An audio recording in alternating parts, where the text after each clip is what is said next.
Hi, I'm Pastor Mike, and in this video, I'm going to be following up with several conversations I've had with a couple of uh, other people coming from a Christian background on the topic of science, evolution, and philosophy in general. Now, just by way of introduction, some of you might see this video for the first time in terms of not having seen other videos I've done. Um, I I have placed this presentation on a website called the Sola Scriptura Zoom Church. There's a website, a YouTube channel, and a podcast with that same name. And the point of this website has primarily been to make the case that throughout the entire history of Christianity, people have not quite been successful at developing a true Sola Scriptura theology. And this is not something I'm the only one saying. It's actually theologians from the various Protestant perspectives who have worked towards Sola Scriptura. The majority of them have come to realize that what they're doing is not, in fact, a true Bible-only theology. Now, given the fact that there's so many different types of theologies in Christianity, people coming from many different perspectives, I think it should be viewed as an embarrassment to Christianity that no one has figured out yet how to do a theology with the Bible by itself, just the Bible alone. And on this website, I have argued that there is a possible way to do this as long as we're careful to take certain steps first that make it possible for us to immerse ourselves within the world of the Bible and figure out what the theology is when we look at things through the perspective of the Bible alone. So anyway, most of my presentations on this website so far have been about this topic, and I've had numerous conversations. I shouldn't say numerous because the website only has, or the channel only has about 20 videos. So maybe half of the videos on here have been conversations I had with other Christians and people from other perspectives, looking at this idea of a sola scriptura theology. Now, this presentation and a few conversations I've had previously, and it's actually episodes number 16 and episode number 20, have been kind of on a tangent discussing the issue of science and evolution. But, you know, there is a connection for those that have followed the whole series of presentations. And in fact, there's a document that people can download and read. It's at bit.ly, so bit.ly / Sola Scriptura Manifesto. And in that document, I kind of lay out the whole presentation. And I have quite a bit to say about how all this interacts with science in general and, you know, the scientific methodology and so on. So anyway, the topic of evolution is a little bit tangential here, but it is important to the overall picture. So in this presentation, I'm going to discuss some aspects of theology, philosophy, and science and how they interact. And it's, I recommend, especially for people that might not be too familiar with some of the various perspectives in Christianity, to go back and listen to the presentation for episode 16 and 20 to see other Christians' point of view or how they relate to this topic coming from a different perspective. Because it might help them to better understand some of the things I'm covering in this video. Now, why does this matter? Why is this topic important?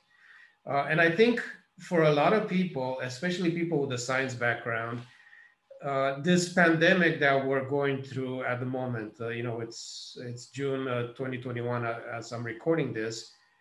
This pandemic has opened a window into something of a crisis situation within especially American society, where, you know, as much as half the nation had real trouble, you know, relating to this pandemic, figuring out how to relate to it. You know, people first doubted that the pandemic was real. They thought it was just a regular cold, or it was made up, or it was just a political ploy. Then people didn't want to wear masks, or they didn't want to do social distancing, or they didn't want to do lockdowns. And then the vaccine came out, and of course there's the anti-vaxxers and medical professionals, nurses, doctors taking their sweet time getting the vaccine, because of all the misinformation passing around. And I think a lot of people have had a sense that there's some real problems out there in terms of how people in general relate to science. And I think many people, kind of coming from a more secular perspective, have blamed um, the problems on the Christian, evangelical, conservative Christian community. So essentially, basically, it often seems to be people that are Christian, people that are very committed to their faith. Those people seem to be the ones that have most fallen for a lot of the misinformation having to do with this pandemic, and these issues with science. This trust of science affects not only the people who themselves don't take science seriously, but affects everybody else as well. Because obviously, like, if half the country is not getting vaccinated, or if half the country is refusing to wear masks, everybody else is impacted by this. So I think this pandemic has opened kind of pulled the curtains back for some of the more secular leaning people out there who kind of feel, well, all those people that, they're not educated, they could believe whatever they want to believe, but we're going to take science seriously because we're enlightened and all this stuff. But actually, how Christians relate to science impacts everybody, not just the people themselves. So if people distrust science, it affects all of us. And now, again, the majority of secular people I know blame the evangelical community. They blame the Christian community for the general distrust in science. And I tend to agree with them. I think Christians in general have done a very bad job in educating their members on how to properly relate to the scientific process. So I would say 90% of the fault here, if we're going to point fingers, is probably legitimately attributed to the Christian community. But I want to say that there's also maybe 10% of the fault that applies to the scientific community as well.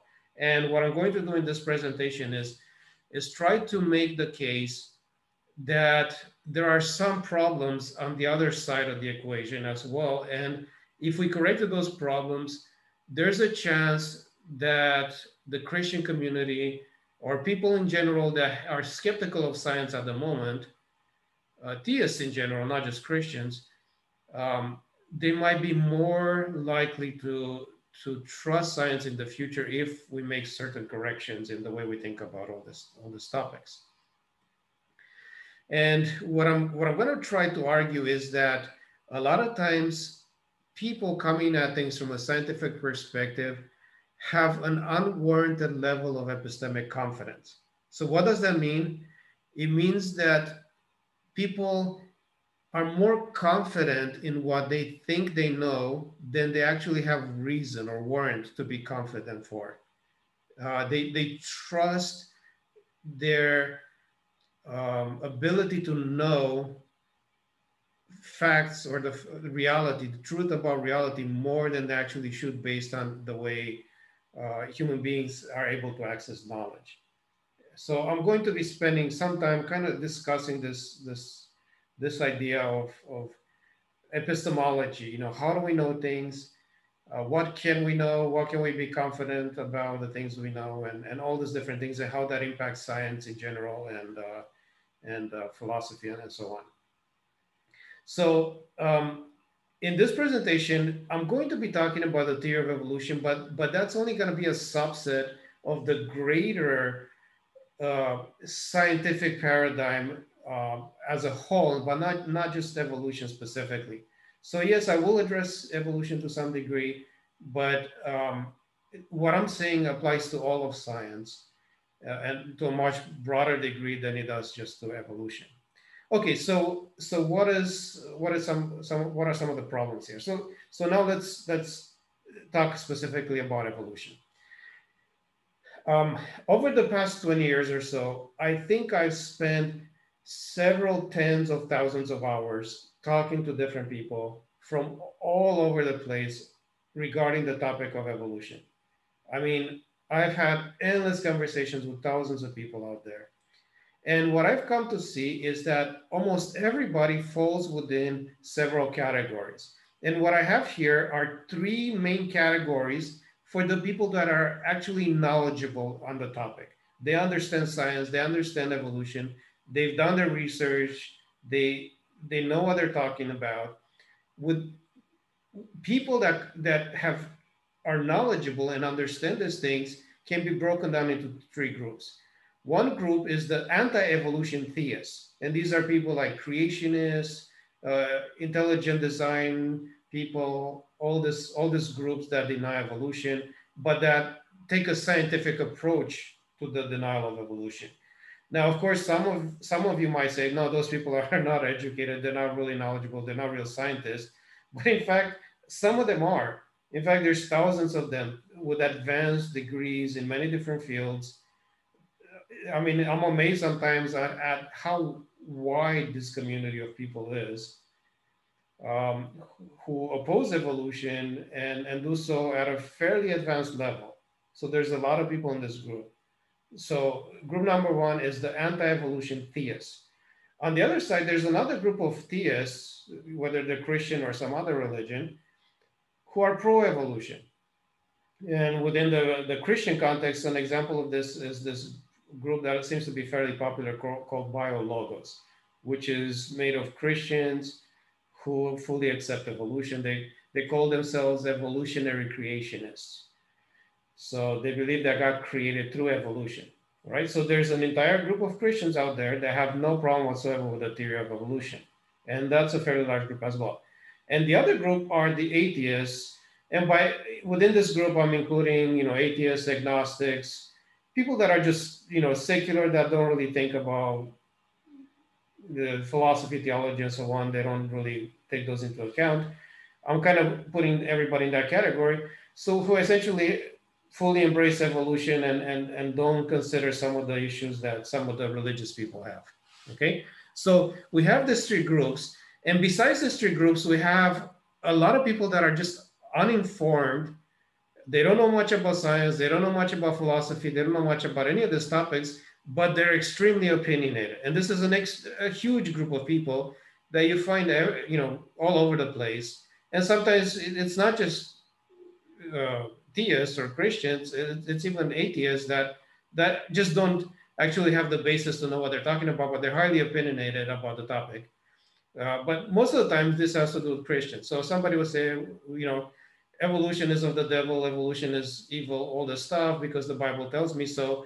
They've never studied science. They have no idea how science works. They have no idea what the evidence is that scientists use. They're all, they couldn't make a cogent argument for their position, and yet they're still incredibly confident that they're right and everybody else is wrong. Unfortunately, because these people don't have the foundation to have a conversation with, I'm just going to dismiss this group out of the picture for now, because we don't have any way to communicate and to arrive at some conclusion by including this group in the conversation. So we're going to focus within this presentation on these three groups of people: the educated anti-evolutionists, the educated pro-evolutionist theists, and the atheists. And what I'm going to try to argue in this presentation is that we're at a point where these three groups have been arguing with each other for so long that it's almost impossible to conceive of any other position besides these three groups. And I spent years, literally years, trying to find people out there to have a conversation without these topics that are able to move out of these three positions, because I think there are problems with all three of them. And I'll explain what these problems are in a second. And it seems almost impossible. I cannot find anybody out there who can move away from these three positions and consider other ways to look at the topic. So essentially, people have pretty much settled within these three views. And I'm talking about all the people that have actually studied the topic thoroughly, and they've given it they put in the time to research, to study, to understand what the arguments are and all this stuff. Okay. Now, what do I think are the problems with these three groups? Okay, let's take it one by one. The first one is the anti-evolution group. The creationists, the intelligent designers, all this stuff. In my opinion, this group doesn't understand science, doesn't understand the nature of science, doesn't really understand the limitations of science and the alternatives and all this stuff. I'm going to spend quite a bit of time discussing this, but right now let me list all three of them first. But as far as this first group, I think their biggest problem is that they don't fully understand how science works. The second group, the biologos types, the pro-evolution theists, their problem is that most of them are dualists. They come at the topic of evolution from within a philosophical paradigm known as dualism, where they separate the material world from the immaterial world. And this affects their ability to really see what exactly is taking place within the scientific paradigm. So again, I'll come back and kind of explain this because it's not going to make sense until I kind of work through it a little bit better. Okay, and the third group are the atheists. And in my opinion, atheists are working with a bad epistemology. And I'll explain what I mean by that as well in a second. So again, I think today, it doesn't matter who you talk to, every informed person out there is going to be in one of these three groups. And it is impossible to really have a meaningful conversation with them, because if you disagree with them, they're automatically going to assume you're into one of the other categories. They're going to project on you all the things that they see wrong with all this other group. So for example, if you're talking to an atheist, they're going to automatically assume you're either in the anti-evolution theist camp or the pro-evolution theist camp. And they're going to put all that baggage on you, and they're not going to listen to a word you're saying. And it's going to make it impossible to get anywhere in the conversation. And the same with any other group. Every group in this triad here seems so stuck in their way of looking at things to the point where they cannot break away from these three categories. And unfortunately, I don't know of a way to move past that and actually have meaningful conversations with people. Okay, so now let's look at why I think some of these things are problematic. Some of these positions are problematic.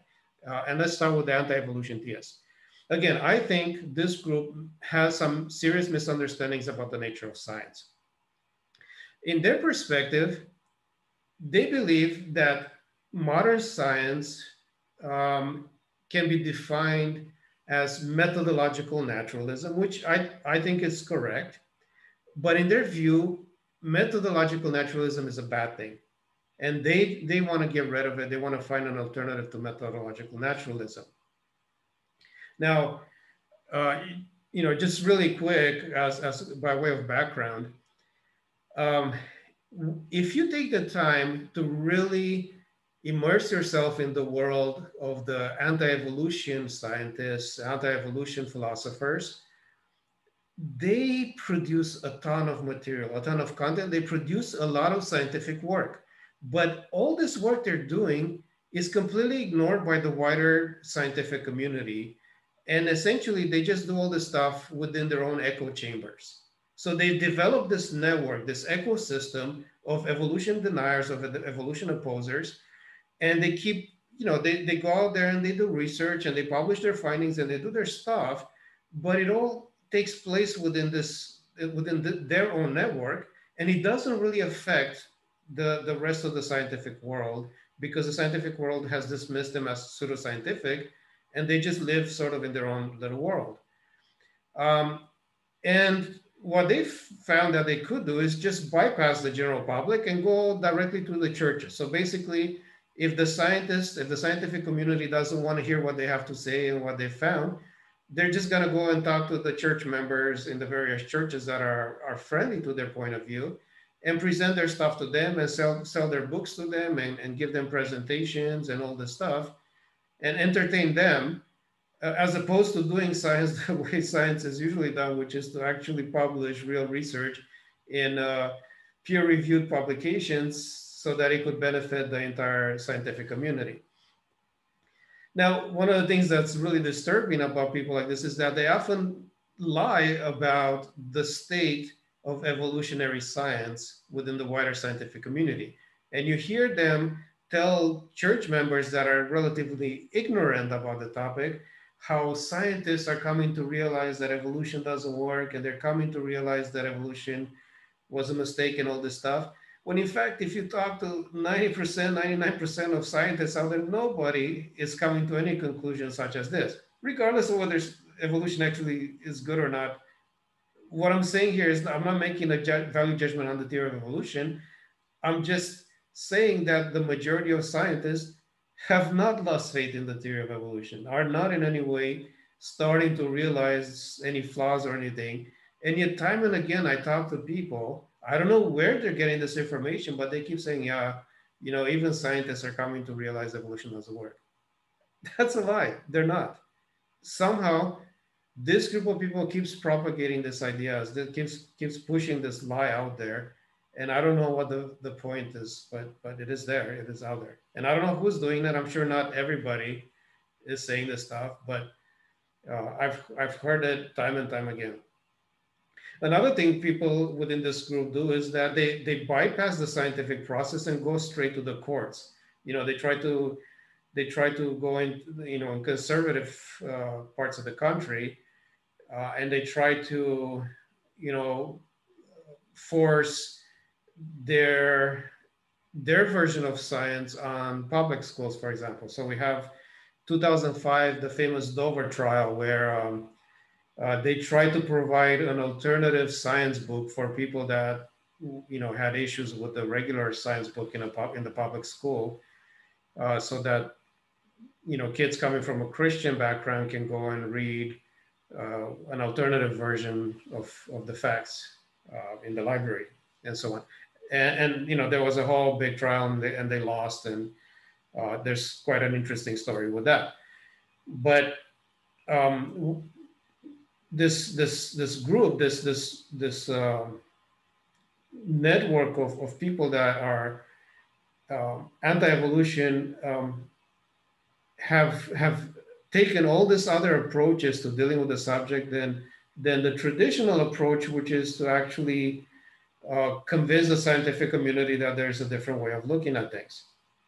Now, I personally, the way I see this whole thing is that there's actually a very simple solution to what they're trying to do. Instead of doing all these things that they've been doing all this time, they can actually create their own version of the scientific community. So let's just say science, as it's normally done, can be summarized as methodological naturalism. And let's say that all these anti-evolution scientists don't agree with methodological naturalism. They just think, MN, you know, this whole process, the whole scientific process, the way it's done, it's a bad process. We shouldn't assume naturalism in doing science. Okay, well, come up with a new methodology. So if you're not going to use methodological naturalism, use something else. What exactly are you going to use instead? What other methodology are you going to come up with? Figure out what your methodology is going to be. Articulate this methodology. In other words, write it down. Explain it in the most concise form, where you explain how exactly you're gonna do your science, and how the natural and the supernatural are going to be part of this. Explain how all this stuff works, and then create something similar to what the regular scientific community is doing, where you get a bunch of people, or a network of people. You already have the network. You already have thousands and thousands of individuals with advanced studies, with advanced scientific backgrounds. Come together and actually work towards something. You know, publish your findings in your own scientific journals, but don't focus just on the theory of evolution. Focus on all of science, all of reality. And take the next 3, 4, 5, 6, 7 decades and do real research using your own methodology. And over the next 100 years or so, prove to the world that your methodology is better than the normal scientific methodology. Show that you have better results, that you make predictions and your predictions are correct more often than the predictions of regular scientists. Come up with new inventions, come up with new technology. Show to the world that, hey, here's an alternative to the way regular scientists do their science, but this alternative is working even better. So instead of methodological naturalism, we have this other methodology and it's doing really well. So maybe, just maybe, the naturalistic assumptions are incorrect after all, and this methodology is better. And prove to the world that there is a different and a better way of doing science. Don't just fight methodological naturalism only when it comes to things that you yourself don't believe in, like evolution or whatever else. Fight it only in that respect, and then accept the findings of this methodology in regards to everything else, right? So that, I believe, is a simple way that this group of people who are anti-evolution can go about doing their science if they disagree with the normal way of doing science. If they don't want to go through all that hassle, because it's a major project. I mean, I don't even know how you're going to get people coming from many different theological and philosophical perspectives to agree on a methodology if it's not the naturalistic methodology. That's the one methodology that it seems people from many different perspectives can agree with. But if you're not going to use that methodology, I'll be really curious to see what other methodology you could come up with so that you could build a network of people from various religious and philosophical perspectives and work together and actually build something together. I don't know how it could be done, but if you think it can be done, then do it. But don't do it just for evolution, do it for everybody else, right? If you're not going to do that, then the alternative is to just work within the confines of regular science. And the way to think about that is to look at science as a tool. Every tool has its limitations. If you have a hammer, the hammer is great at hammering in nails. If you turn it around and you use the fork side of it, you could pull the nails out, but it's not great to paint with. It's not great to screw something in or any of that stuff, because that's not what the tool was made for. The way I think of science is kind of like a metal detector. A metal detector does really good at finding metal in the sand. So somebody going around the beach with a metal detector, they're going to walk around, eventually it's going to beep, and then they're going to dig, and they're going to find some piece of metal, something that got buried in the sand. But if you lost a piece of plastic, that metal detector is not going to work. And the answer to that is not to say, oh, that metal detector is useless, throw it away, it's not a good thing. The answer is just to understand the limitations of the tool you're using. It's good, really good at doing certain things, but it's not effective at doing other things. So just recognize that and learn to live with it and work within those confines, within those limitations. So again, for this group of people, and I'm not going to spend much more time on this group of people, the 1/3 of my circle who are anti-evolution theists, informed anti-evolution theists, you have two solutions. Either develop your own scientific community, build around your own methodology, and then do everything, study everything in the world using your methodology and show the world that your methodology is better, or find a way to work within the confines of the present day scientific methodology and just live with it and stop fighting it and stop arguing with trying to make exceptions within that methodology whenever it doesn't suit your beliefs. All right, so moving on, let's go to the next group. This group are the pro-evolution theists. Again, people like Biologos. Biologos is some kind of ministry, some kind of organization. I'm not too familiar with them, but they seem to be fairly well known when it comes to Christians that accept and embrace evolution, and they believe that God used evolution to create truth. Now, what I think is the problem with this group is that the majority of them are dualists. for people not familiar with theology and philosophy, dualism is kind of a strange concept sometimes, which says that as we look around us, we see a lot of material objects. The world is made of matter. It's made of um, things that we can touch and feel and our senses can perceive. But somehow this material side of reality is only one layer. And then there's another layer that is immaterial, or maybe you could say that it's supernatural. And this immaterial layer somehow holds the rest of the material stuff together. Now, there's different ways that different groups of theists have come to think about reality and matter, the material versus the immaterial and all this stuff. And I'll explain that in a second. And then there's different kind of frameworks around that as well. So you have people who are pantheists or panentheists. I'll explain all this in a second, but I'm just kind of outlining it now. So you have pantheists and panentheists, you have theists, and within theism, you have Platonism, Aristotelianism, and several other perspectives. Okay, the problem with this dualistic perspective is that it creates a kind of a buffer. It kind of clouds one's vision so that when they evaluate the scientific process, it doesn't allow them to really see what is going on within science. Like, what is science actually doing? What is it accomplishing as the process is moving on? So in my opinion, people that come from this perspective are usually not really seeing the science directly. They're seeing science through this lens that they have, which assumes that the world is made of these different components. So I'm going to put a chart up. It's kind of complicated visually. Don't get too concerned yet. Give me a chance to explain it. Okay, so I know this is a super busy chart, so let's go piece by piece here. These are different metaphysical paradigms. And metaphysics basically has to do with the world behind the curtain, so to speak. What is out there? Beyond matter, beyond the visible universe, is there some other kind of reality? Is there a God? Isn't there a God? Is there a supernatural? Is there not a supernatural? And all this stuff. Okay, so here are some of the possible views. One view is pantheism.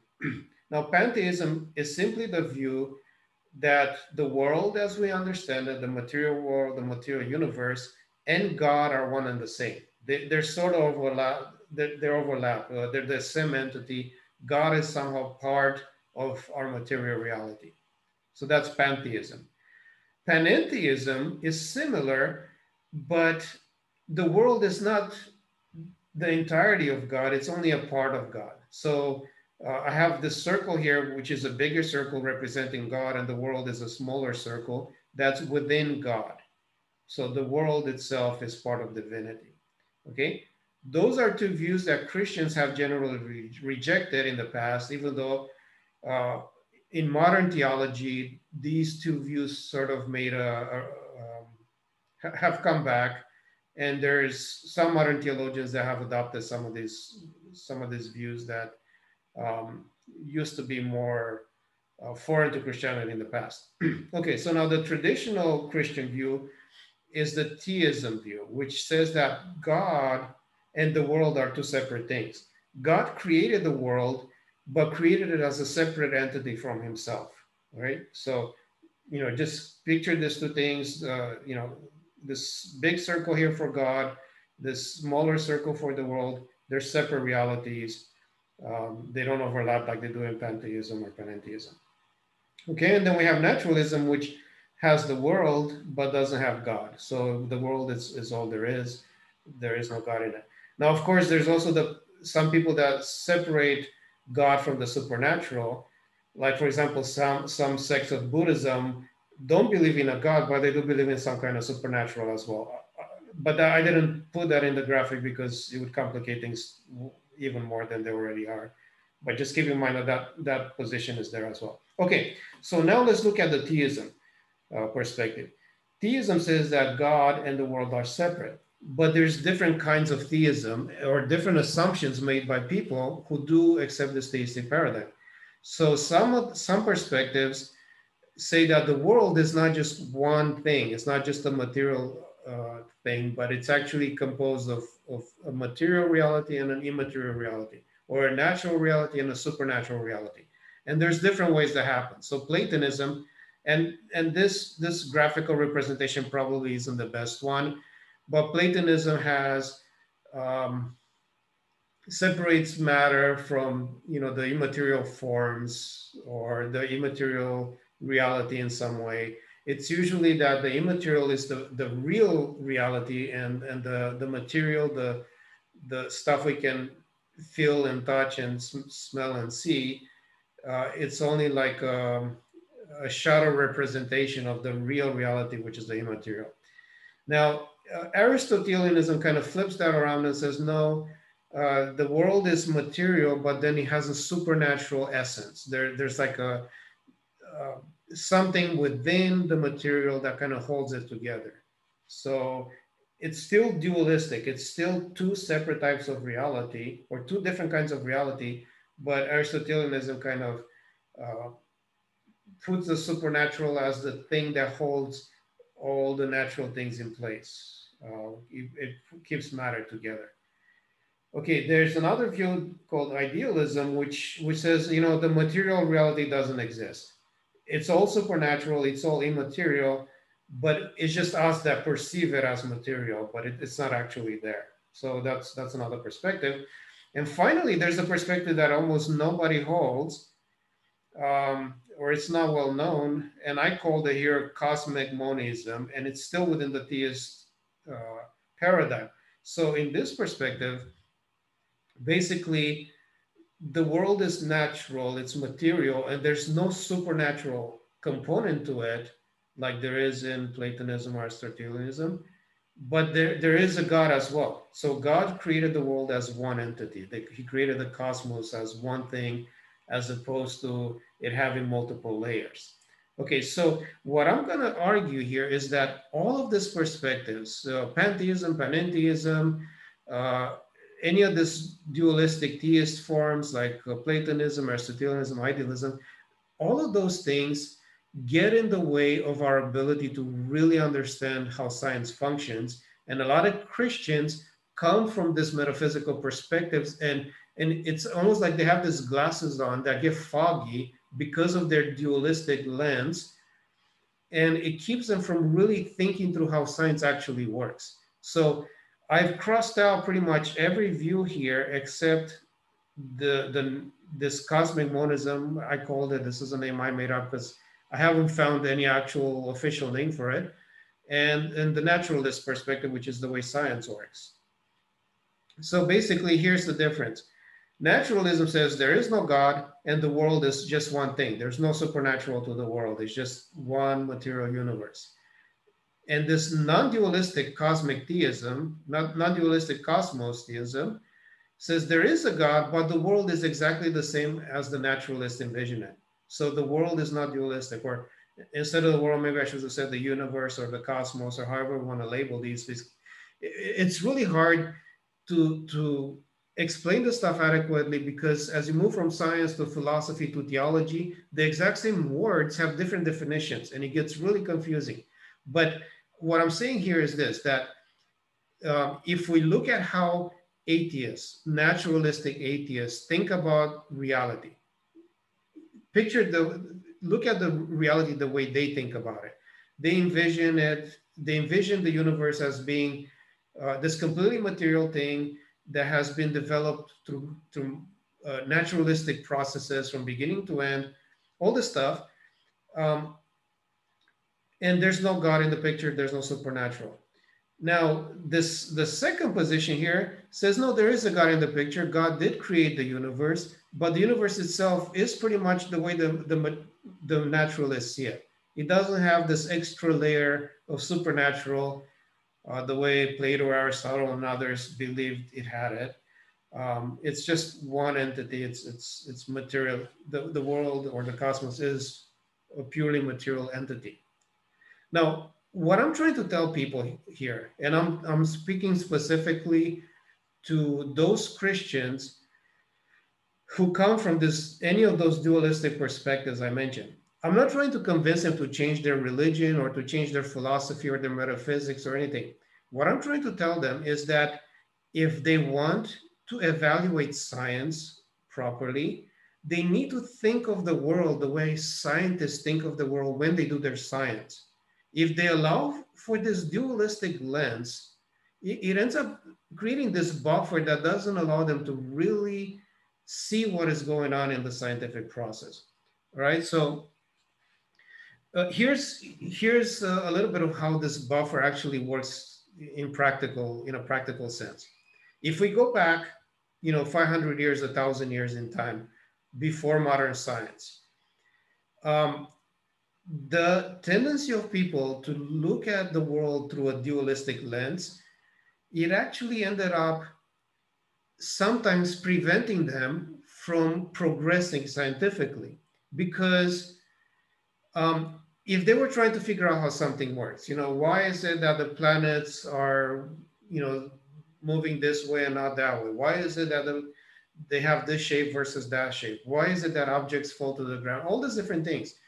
When they tried to work through this question scientifically, whenever they hit a roadblock, they just told themselves, well, the reason we can't explain it is because the immaterial side of it, the immaterial layer, the supernatural layer is the one that's responsible. It's the one that makes things work the way they do. So they stopped pressing forward. They stopped trying to analyze the question because they blamed it on the immaterial layer of reality. Now, as history progressed and we get to the Enlightenment and we get to the scientific revolution, people dismissed that dualistic paradigm and said, no, let's look at things from a naturalistic perspective. And whenever they hit a roadblock and they couldn't figure out how something works, they just said, no, let's keep digging. Let's keep digging and look for a natural explanation. And over time, they found it. And science started making progress a lot faster because they didn't get to this sort of roadblocks and then gave up by just saying, oh, it's the essence, the supernatural essence of the thing that's causing this effect. So we cannot figure out how it works because we don't have access to it, right? So before science made its progress, dualism ended up kind of holding people back from actually digging deeper and finding answers to a lot of the scientific questions. But at the same time, now that science has already made quite a bit of progress, dualism is coming from the other side of the issue and saying, oh, I'm totally okay with what science has discovered so far because I believe in this second layer of reality, and God is in this second layer here, so I don't need an explanation. I don't need to evaluate and see if science made any mistakes along the way because everything on the surface could have happened naturally, and God could still be within the immaterial side of reality. So I'm not even sure if if the way I'm explaining this is clear, but what I'm saying is that dualism ends up creating this buffer before scientific discoveries take place and after scientific discoveries take place, so that it just accommodates both sides of the question. So on one side, it prevents people from digging deeper to do the science. On the other side, it allows them to embrace whatever naturalistic scientists discovered and say, oh yeah, I could totally make sense of that. I can totally buy into that discovery because my dualism allows me to embrace it without any kind of problems.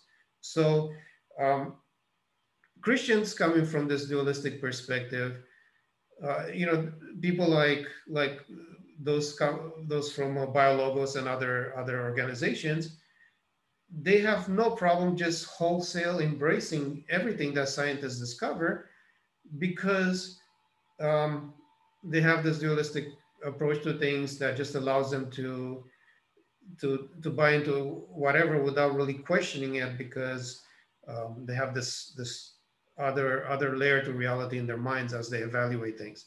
So again, what I'm telling people, I'm not trying to convince people to change their beliefs about reality, to change their metaphysics, to change their theological perspectives. All I'm saying is that we need to look at the scientific process in the way that it actually works. So when scientists do science, they don't think of the world as dualistic. They think of the world as fully natural. And they come up with their hypotheses, they make their predictions, and they do their experiments based on a perspective of reality, based on a metaphysical perspective that is naturalistic. So we need to think about science from that lens. And if we're going to allow God in the picture, then God needs to be separated from the naturalistic reality. And we need to think of it like a mechanism. So basically, the atheist, the atheistic naturalist, looks at the world like a machinery that basically built itself, while the theist should look at the world as the same machinery, except that it was built by somebody. The minute we put that extra dualistic layer to reality in there, it skews our perspective on everything else, and we cannot really evaluate how the machinery works because we keep looking at things from this dualistic perspective. I don't know if that made total sense or not. I'm not even sure how to explain it better, but all I'm saying is that as long as Christians look at science through a dualistic lens, they're going to miss some things that they would not miss otherwise. And I'm going to talk about that for the rest of this presentation. Okay, so now we're going to look at group number 3. So we discussed group number 1, the anti-evolution theists. This is group number 2, the pro-evolution theists. And now we're going to talk about the atheists. Now, I know this is a super long presentation, I apologize, but I thought it might be simpler just to put everything into one thing instead of creating multiple episodes. So it is what it is. I hope people have the patience to listen. All right, so now, I said that the third group is atheists, and anybody else it's kind of like a big picture label, you know, atheists, agnostics, secular, skeptics, people that just don't care about anything else except science, whatever. Everybody who, I kind of put everybody into that same group. And what I said about this group is that they have a bad epistemology. And there's many different reasons for this. And I'm going to try to walk through most of the more popular ones. But there's probably a lot more that needs to be said, and it would take forever to work and deal with each one in this presentation. So here are some of the main ones. Okay, one of the most common things you hear atheists say is, look, I'm an atheist, and atheism is not a thing in itself. It's basically lack of belief in a claim that somebody else is making. So the theist is the one that makes the claim. It's their responsibility, because whoever makes a claim has the responsibility to prove their claim. It's their responsibility to provide compelling evidence. Theists haven't provided sufficiently compelling evidence for the existence of God. So then it's perfectly natural for me to remain an atheist, because I'm not taking a position in being atheist. I'm just refusing to buy into somebody else's position that hasn't been adequately supported. Okay, so that's one way to make that atheists make that argument. Another way to do it is to say, look, the naturalist perspective, we already know that's real. We already know the world exists, the material world is there, material reality is there. If there's something beyond that, that needs to be proven. Naturalism is the default.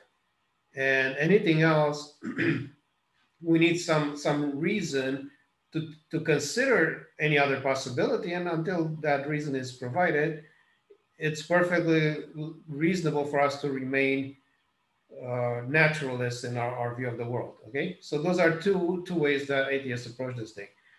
And unfortunately, those are not good ways to think about reality. Rather, we should think about it from what we actually know that already exists. So we look at the world, we know that we exist, we know that the universe exists. You know, if we go beyond that, if we go into any of the Cartesian stuff about I think therefore I am, and all the other stuff, we have no way to prove it. We end up philosophically at a pretty bad place. But let's agree, and atheists and theists and everybody else seems to agree, or at least everybody that's interested in science agrees that humanity exists, the world around us exists, the universe exists. These are the things we know to be true. These things exist. So the next question is, how did they get here? And the answer is, we don't actually know. There isn't a default position. We cannot say the default position is that they got here through natural processes. We don't actually know that happened. It could be that they got here through natural processes, or they got here through some kind of supernatural process. We don't know, and we cannot say one is more plausible than the other because we have no way of making that argument. So the default position is not naturalism. The default position is, we don't know how we got here. We know that we're here. We know that we exist. We know that the universe exists, matter exists, planets, constellations, all this stuff, they all exist. They're out there. There's a whole universe out there. We know that it's there. We don't know how we got here. And there isn't one possibility that's more plausible than the other. Okay, so then, one of the things atheists might say at this point and say, well, if you say, well, if the universe didn't get here through naturalistic processes, how do we know which God created it? Is it your God? Is it the God of the Muslims? Is it Thor? Is it some other God? Is it the flying spaghetti monster? How do we know which God? That is not relevant here, because we're looking at the world itself and we're asking the question, did this universe that we can see, that we know exists, did it get here through natural processes, or was there something else needed to make it get here? Whether the something else was some supernatural force, whether it was some kind of God that is like an intelligent entity, whether this God was the God of the Jews, or the God of the Muslims, or the God of the Hindus, or many gods, that doesn't matter. What matters is, how did this get here? Did it get here by itself, or did it get here by some mechanism, by some intelligent entity that made it happen? So you could probably break it down into three possibilities, or you could say, okay, here's two options. Was it a natural development, or was the supernatural somehow involved? So kind of break it into two options, one or the other. If it was supernatural, was it an intelligent entity, or was it just some kind of force, some kind of thing that just maybe nudged the natural processes, and then they kind of took off on their own after that? So those are kind of the three main categories: natural, supernatural, or a supernatural mind. And the difference is that if you're just dealing with a force, then it's just some kind of random thing that kind of moved the process along, got it going, or maybe pushed it in some direction, and then the natural processes took over from there and developed the rest of the universe. But if it's a mind could actually engineer the thing. So if we think about how we build complicated stuff, you have engineers building bridges, and building cars, computer software, all this stuff. So there's a more complex process involved if we're dealing with a mind versus dealing with a force. But those are kind of the main options. And we don't have a way to say this one is more likely than the other one. Now, sometimes when I talk to atheists, I use kind of an analogy, because sometimes it makes a little more sense to them, just because of the fact of their aversion to the whole concept of God and the supernatural. So here's another way to think about this. Okay, let's assume for a second that naturalists are correct.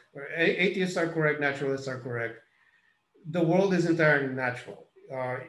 It began somehow on its own, and it started developing over time. And after billions of years, it got to the place where it is today. Evolution happened. Eventually, human beings evolved, and we're self-aware, and we're starting to ask questions about how it all got here and all this stuff. this entire thing is exactly the way atheists believe it happened. Okay, let's just assume that's correct, right? At some point, chances are we're going to get advanced enough to where we can replicate this whole thing within a computer simulation. So we could create a computer environment that has the same kind of fundamental laws of physics like the real world, so the gravity, the different electromagnetic forces, nuclear, strong nuclear, weak nuclear, all these different forces in physics, we can actually replicate those within a simulated computer environment. And once we have all the laws and forces in place, we can simulate something like the Big Bang and let this virtual universe develop. And over time, let it develop planets and everything else. And then on some of those planets, maybe the conditions are right for evolution to take place. And over time, that could end up, developing all the way to intelligent organisms that are going to start asking questions about how they got there, right? Because if this already happened once, that means, logically speaking, if we get it advanced enough to understand how it happened, we should be able to replicate the whole thing, okay? So the question is, how do we know that this world we are in is the primary reality, or is some kind of secondary or tertiary reality that exists virtually within some computer system or something that somebody developed, right? So if you don't want to think about God or the supernatural, then just think of it in terms of primary versus secondary or tertiary, whatever reality. And the difference is that if you're living in the primary reality, the entire thing has to have developed from beginning to end on its own. So naturalism would have to be correct for the primary reality.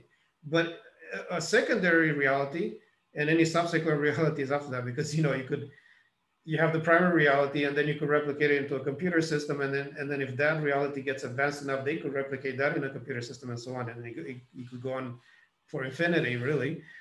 But a secondary reality doesn't have to be fully on its own, and obviously it's not going to be on its own because the substrate is built within a computer system. So I don't know. For some atheists I talk to, thinking about this question from that perspective, it's a little easier because they don't have to think about God or any kind of supernatural and so on. But the point is that we know we exist, we know the universe exists, we don't actually know how we got here. We cannot take it for granted or take it as the default that we got here through naturalistic processes. The problem is the scientific methodology assumes that that's the case. And that's not a bad thing, but we gotta find a way to keep those two things in balance in our mind. On the one hand, philosophically speaking, we don't know how we really got here. We don't know if we're a product of natural processes or if there's some kind of supernatural involved in this whole thing. But methodologically speaking, we have kind of a necessity, and I'll talk about this in a little bit, where we need to assume reality is naturalistic, because otherwise the whole scientific process kind of breaks down. And I'll get to that in a second.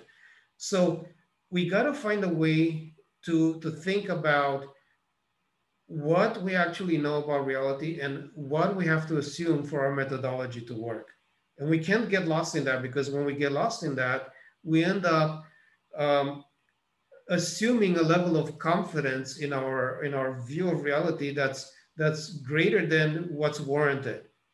So we're more confident about what we know than we actually should be if we don't keep that proper balance. Okay, so let's keep going. These are some of the arguments that atheists use to argue that the naturalistic perspective is more probable. Okay, so let's move on. Another one is Occam's razor.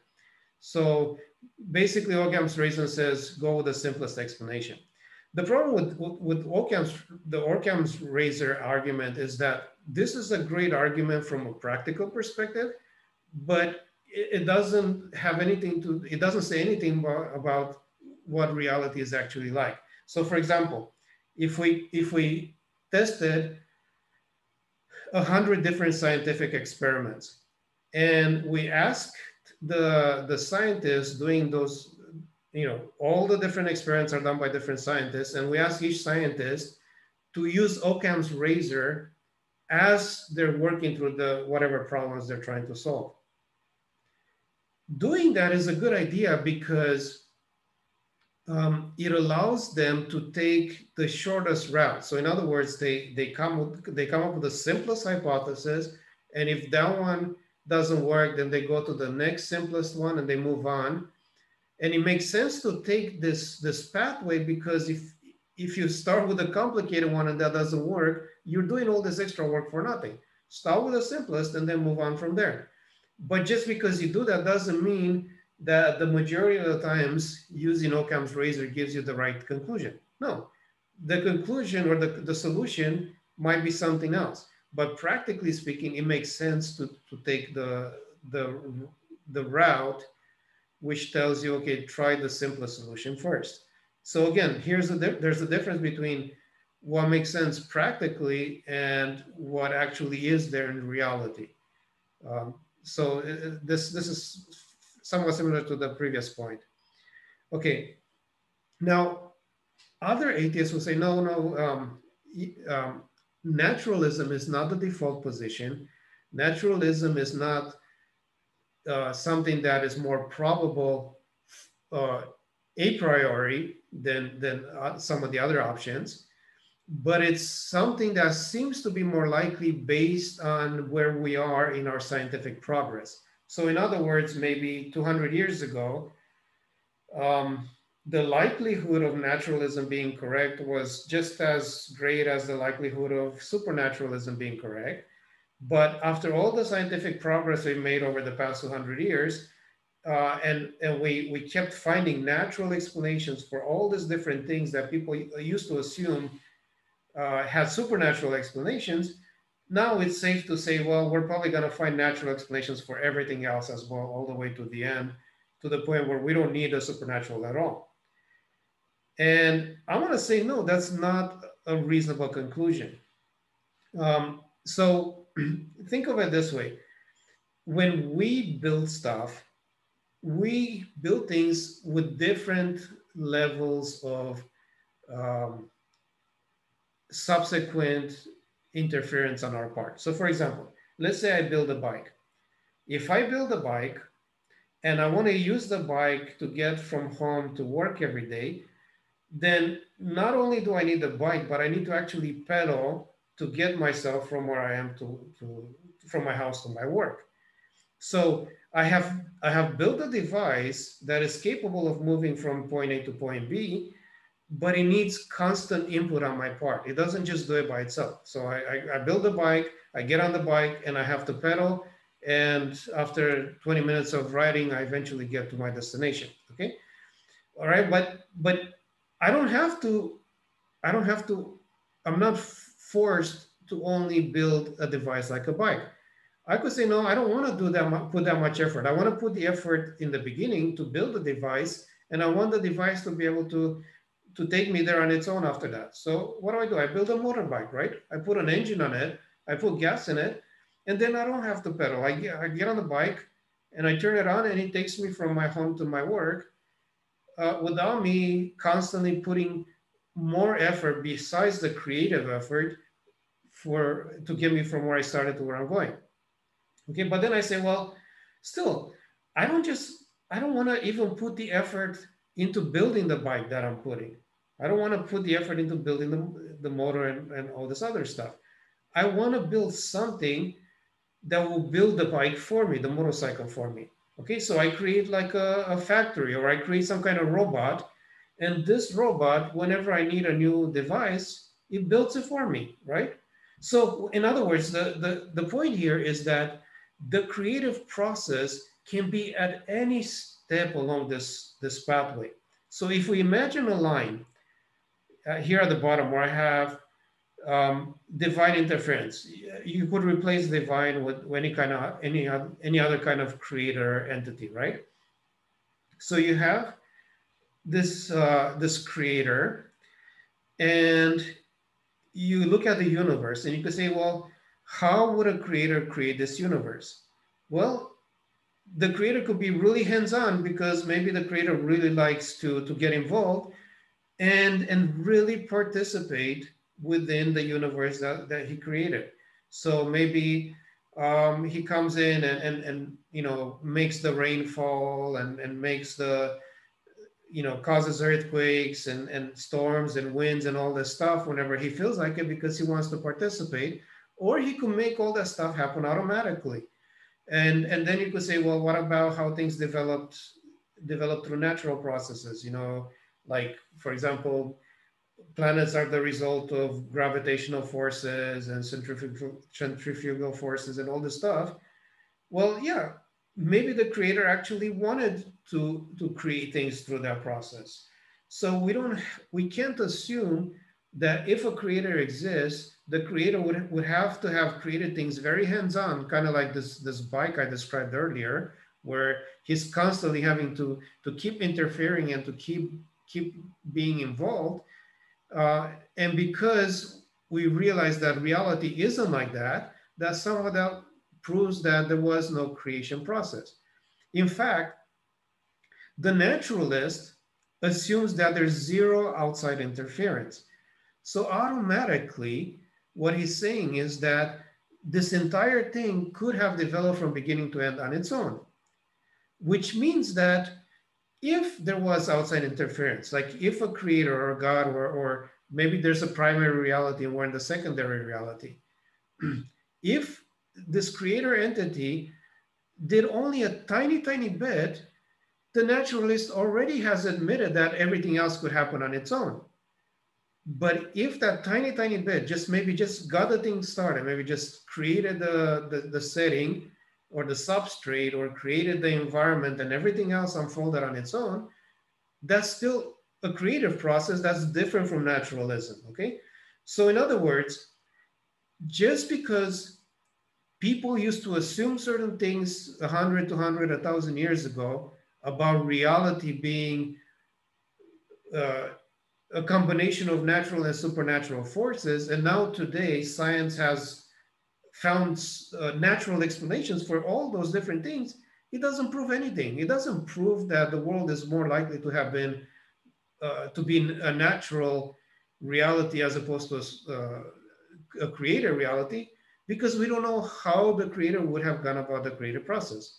So there is no additional probability today as a result of scientific findings that, you know, than there was 100 years ago. We simply don't know. We don't know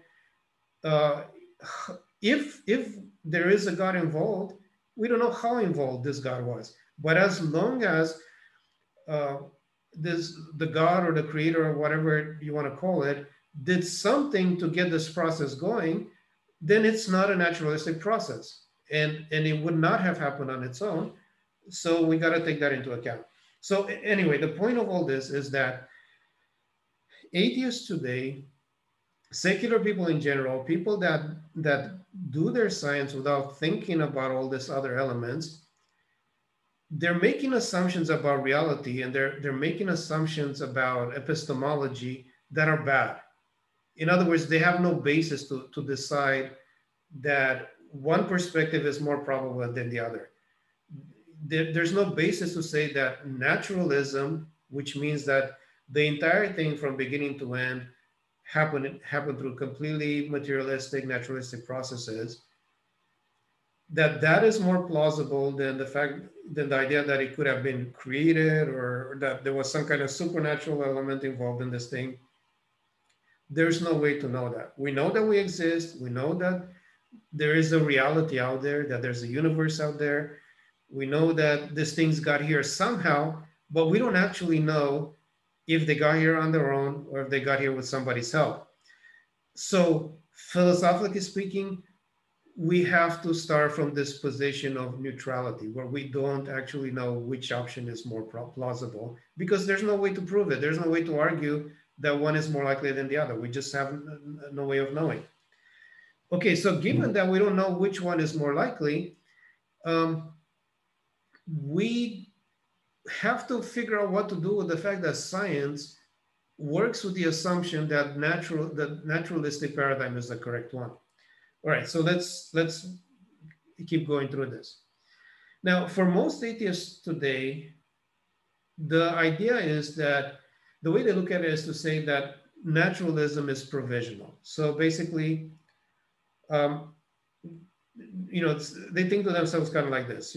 I think the world the universe has developed through naturalistic processes, and I don't have any good reason to think otherwise. And until somebody gives me a good reason to think otherwise, I'm going to continue to assume that naturalism is the correct paradigm, and that's what actually happened.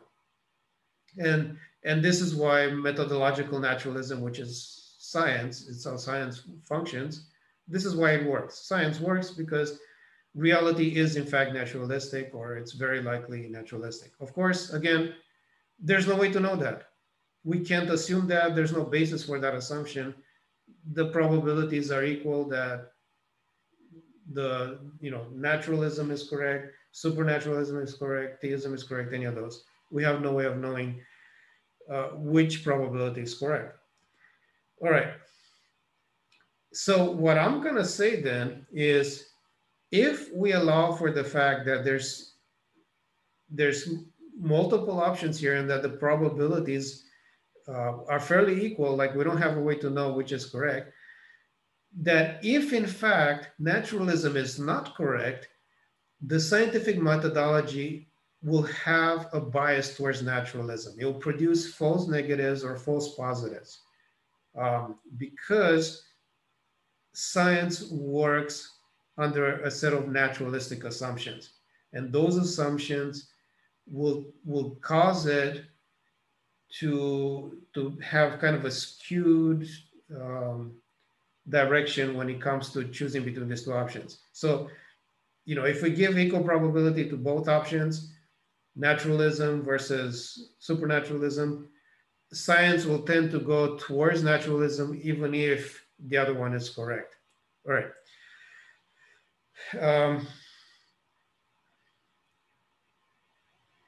Now, a lot of times, this is another way that atheists kind of confuse themselves, because they'll say, well, no, methodological naturalism can work with the supernatural just fine.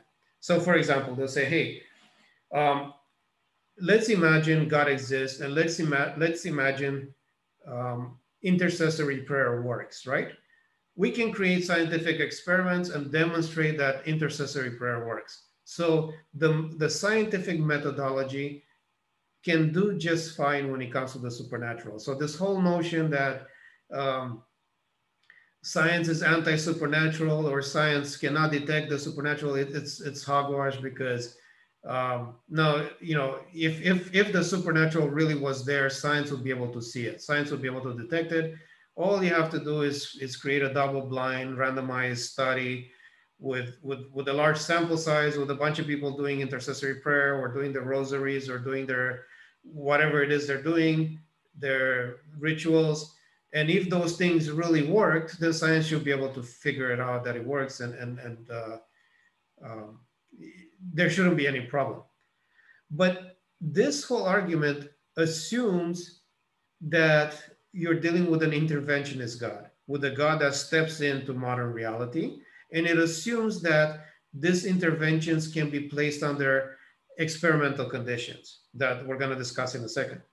But let's think of it from another angle. Let's think of it in terms of things that happened supposedly at some point in the past. So if we think about the universe from the very beginning, the time when it first began, all the way to the present, what if divine interference didn't happen now? It happened way back then and made the development of the universe possible. Okay, so let's take something that scientists don't currently have an answer for. And I'm not saying they might not ever have an answer for it. Maybe in another 5-10 years, somebody will figure out how to explain abiogenesis. Abiogenesis is the development of life from non-life. Because obviously at some point, if the naturalistic paradigm is correct, at some point you have non-living things, and somehow living things emerge from the non-living things. That whole process is called abiogenesis. And let's assume the first living things didn't just emerge on their own from non-living things. Let's assume that God stepped in and made that happen. Like there was some kind of miracle, some kind of supernatural thing that God did or somebody else did, and brought the first living things into existence. How would science detect that? What scientific process would we use to figure out whether something that happened billions of years ago, according to the scientific paradigm, how would we figure out that it happened through divine interference as opposed to as a result of natural processes? We don't have a way to do it. Okay, so yeah, sure, science works great if you could take something that's supernatural and if you could stick it under experimental conditions today and test it out, and then yeah, you could say, yeah, sure, the supernatural works just fine, and it can be demonstrated. But what we're talking about here is how did all of this reality that we see around us come to exist? And that means that according to the naturalistic paradigm, all this stuff happened through natural processes from its very beginning all the way to the present. But if there was interference at some point along the way, if God stepped in at some point and made something happen that would not have happened without that interference, how would science find that? How would it discover? How would it know? What tests or what scientific process would you use to determine that? All right, so I'm going to change gears just for a second, even though this is kind of similar to what we were talking about earlier. But I like to use this example because in my opinion, or from my limited perspective, this feels to me like the ideal scientific conditions. So I use this example because it gives people a chance, especially people that are not as familiar with the scientific process, it gives them a chance to look at science and kind of understand why things are done the way they're done and why science, why you can have confidence in science, why it works, because it's very rigorous, because it goes through all these different steps to determine if something works or not. Okay, so let's say scientists are trying to determine if a particular medication is effective or it's not effective, right? So there's a long series of steps that under ideal circumstances scientists go through to try to make sure that their results are valid and they're not just guessing. Okay, so one of the first things they do is they try to work with a large sample size. So if they're going to test their medicine, they're not going to test it on one person or two people or five people or even 10 people. They're going to try to work with hundreds of people, thousands of people if possible, to get a very wide sample size and to see, to collect data on many different types of individuals in many different types of situations. So the first step is large sample size. Once they have their sample size, they break it into two groups, and one of the groups becomes the control group. So the control group doesn't get the medication, and the experimental group gets the medication, and that way there's a comparison to see what the difference is, because sometimes people just naturally get better on their own. So if the control group is doing just as well as the experimental group, then the medicine is not really doing anything, right? So they break it into two groups. The control group gets a placebo pill or gets a sugar pill that's very similar to the medication the other group is getting, so that people cannot tell which is which. Because sometimes just taking a placebo pill and telling yourself that you're getting a medicine affects you psychologically enough to start actually getting better, because your mind is telling your body that you're taking something to make you feel better. So scientists want to make sure that this medicine actually works and is not just a placebo effect, right? Okay, so now that you have the placebo, you set the whole thing up to be double blind, which means that the doctors, the nurses, the people that are administering the medication, the patients, nobody knows who's getting the real pill and who's getting the placebo. Now, in real life, it doesn't always work, because sometimes the people that take the medication can immediately feel stuff. Like sometimes they get sick, or sometimes stuff happens and people know, like, oh, you must have the real medicine while I have the sugar pill. But I'm talking about ideal circumstances here. Under ideal circumstances, they try to set things up so so the whole experiment is double blind, and people do not know which group they're in, if they're taking the real medicine or the fake medicine. Now, even the process of giving the medicine to the patient is randomized, because they don't want anything to interfere with the data. So, they might put it into a computer, and the computer will assign numbers to patients and assign medicines to the patients on a completely random schedule, so that not only nobody knows who's getting what, but the choice as to who gets which one is left entirely to chance, so that there isn't some kind of accidental selection of one group over another, and that ends up affecting the results. All right, so once you've done all this stuff, you do data collection, you carefully get the results, you look for recovery rates, is the temperature dropping, are the symptoms going away, how fast are they going away, all this stuff, whatever the situation is, you carefully collect the data. Then you run the data through a statistical analysis process where you check to see if the results are meaningful. Because if the people taking the medicine are just slightly better than the people not taking the medicine, then the medicine isn't doing a whole lot. So you take your numbers, your data, and again, we're dealing with thousands of patients with large amounts of data, and you put into the statistical analysis program, and then you try to determine, like, hey, is this stuff really working? Is there a noticeable difference in results? Okay, once you do that, you want to have the whole thing. You want you want your experiment to be reproduced by somebody else under a different setting, so that they look at what you did, and then they reproduce it their own way to see if you still get the same benefits and the same results. And then you publish your results in peer-reviewed publications where people can look at your work, they can look at your data, review it again, look at it from different perspectives, and it can inform future scientists so that they can decide what they're going to study next, and it will guide for the research.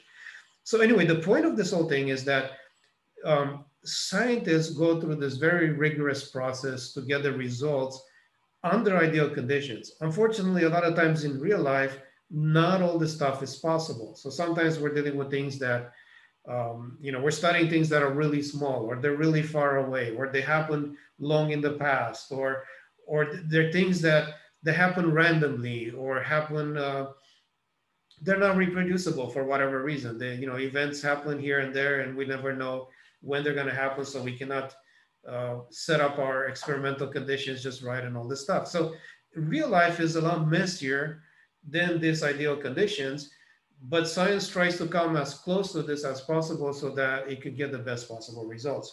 All right, now looking at the previous page with the ideal experimental conditions, imagine increasing our sample size. So this vertical axis here, at the bottom of the axis, you have a very small sample size, like one individual. And then as you go higher and higher, you increase your sample size to, 100, 200, 500, 1,000, 10,000, and so on. Now, the more you increase your sample size, the more the certainty of the results increases. So when your sample size is really small, even if you get good results, it doesn't mean that your medicine actually works. It could just be a coincidence. It could just, you could just have gotten lucky, or you happen to have picked the very people that the medicine works with, when in fact other people are not really affected by it, and so on. So in this chart, what I'm trying to say is that when we're doing science, as we get more and more data, the level of certainty we have in any given conclusion increases. And then there's this kind of curve where at the beginning, there's relative uncertainty, but as you continue to collect data, you tend to get to a place towards the middle of this curve where you can be fairly confident in your conclusions. And then as you continue to get more and more data that confirms your conclusions, you become more and more confident, even though you could never be 100% confident in science. You know, you could always, you know, who knows what will happen in the future that might maybe throw off your results in some respect. But as your data increases, as you get more and more results confirming your conclusion, the more confidence you have. Okay, so why does all this stuff matter for what I'm saying? Now, when we work with, you know, when you're doing science and you're trying to determine all these different aspects of reality. How did this happen? How did this get here? How did this occur? We tend to focus on the natural side of things. So we say, okay, for example, you know, let's go back to abiogenesis. How did the first living organisms come to exist? How did they emerge from non-living elements?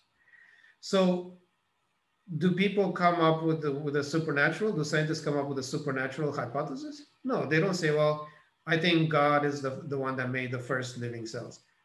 No, we don't. Scientists don't say that.